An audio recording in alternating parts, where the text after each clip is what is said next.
Let's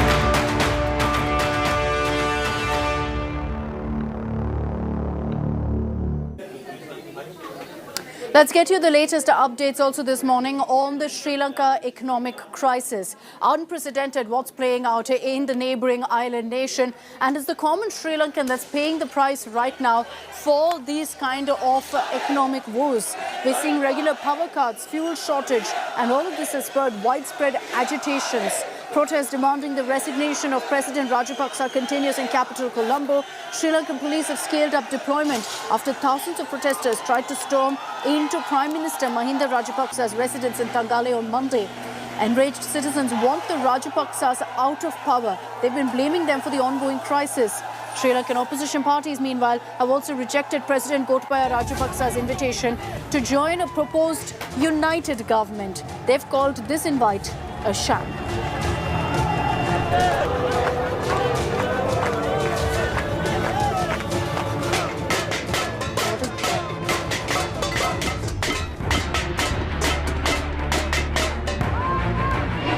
No food, no gas, no electricity. And that's exactly why the people are agitating on the streets of Colombo. This is Independence Square of Colombo, one of the iconic places in Sri Lanka's capital. And there you see the youth has hit the street against the Rajapaksa government. And despite the resignation of the cabinet, the councils, here the protest breaks out in a huge number. The youth from Colombo that is protesting against the Gotabaya government. And again, it's the economic crisis, and that has led to this massive situation for almost everyone, be the VIP or a common person. The soaring inflation has hit the everyone. Seeking justice, most of these protesters demanding the Gotabaya government to go. That's exactly what is happening here. We're seeing the protests breaking out all across the country. Now joining me some youth here at this iconic Independence Square. We know why the protest is on, why the protest is breaking out. There have been, several restrictions order. We have seen the curfew in place, emergency in place. But we have seen the cabinet tendering resignation. You think this will resolve the crisis, and this is also somewhere meeting the demand what the people were demanding? No, I do not think. I think this is the drama. This is a real facade. I think there should be a constitutional amendment to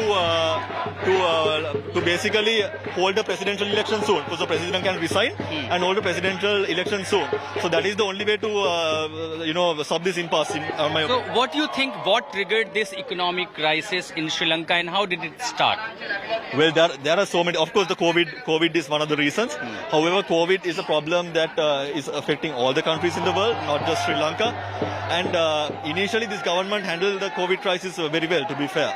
It is the disappointment, and now it is now at the extent of anger. And there you see the boys and the girls in a huge number. And this is one of the very iconic places in Colombo, carrying the national flag, the banners and the posters. Now the demand grows for the resignation of President Rajapaksa. Now, when it comes to the people's own life due to the soaring inflation, how much it is affecting the common people of Sri Lankan when it comes to the soaring inflation, the economic crisis? Actually, we are finished. I mean, people are suffering more than enough. You won't believe, my daughters are in the UK. We are not suffering. My children are not suffering. But I came for the whole country, for the people. So everyone is suffering. So they should go back. They should go home. How many hours power cut you are seeing in your localities? How many hours are for the power cut? 15 hours. 15 hours? Yeah. In Colombo? Yeah. That's the traditional protest, and that's a kind of civilian resistance against the government, Rajapaksa administration, the protest breaking over all across Sri Lanka. With this report at iconic Independence Square, I'm Ashutosh Mishra for India Today. Now, several prominent voices in Sri Lanka have also been speaking out, keeping in mind this economic crisis. In our next report, we tell you what Sri Lankan cricketers have had to say, many of them now breaking their silence, taking on the current regime. Some of them have even joined the protests on the streets of Colombo.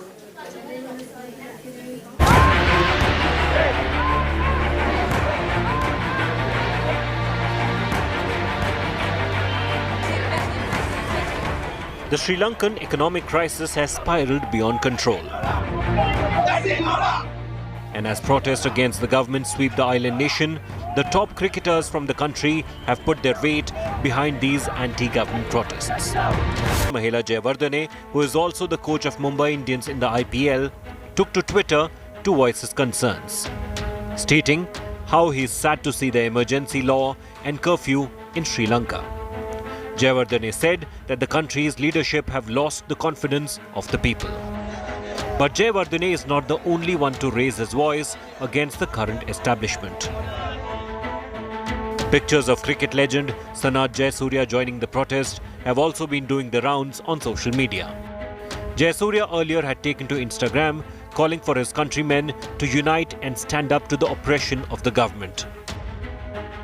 Batting great Kumar Sangakkara, who is currently the director of cricket at IPL franchise Rajasthan Royals, took a cautious approach, appealing to the Sri Lankan leadership to put aside destructive personal and political agendas and act in the best interest of the people.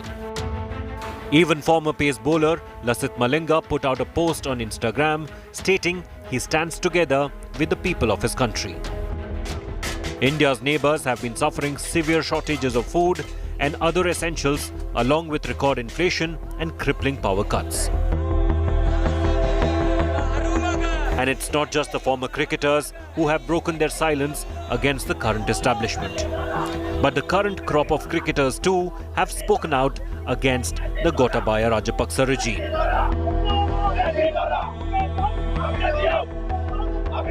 Bhanuka Rajapaksa, who is currently with the Punjab Kings, wrote on Instagram that the people of Sri Lanka deserve to be heard and their voices should not be ignored.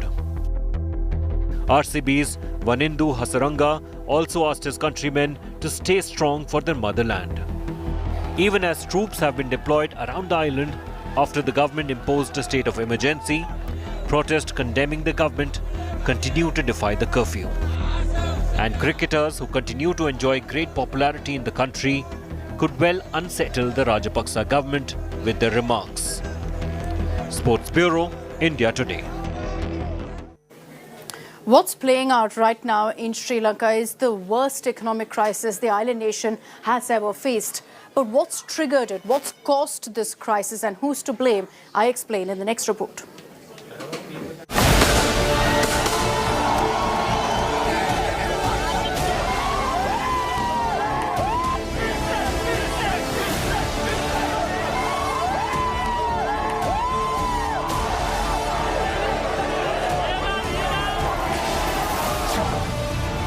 Civilians dismantling government property.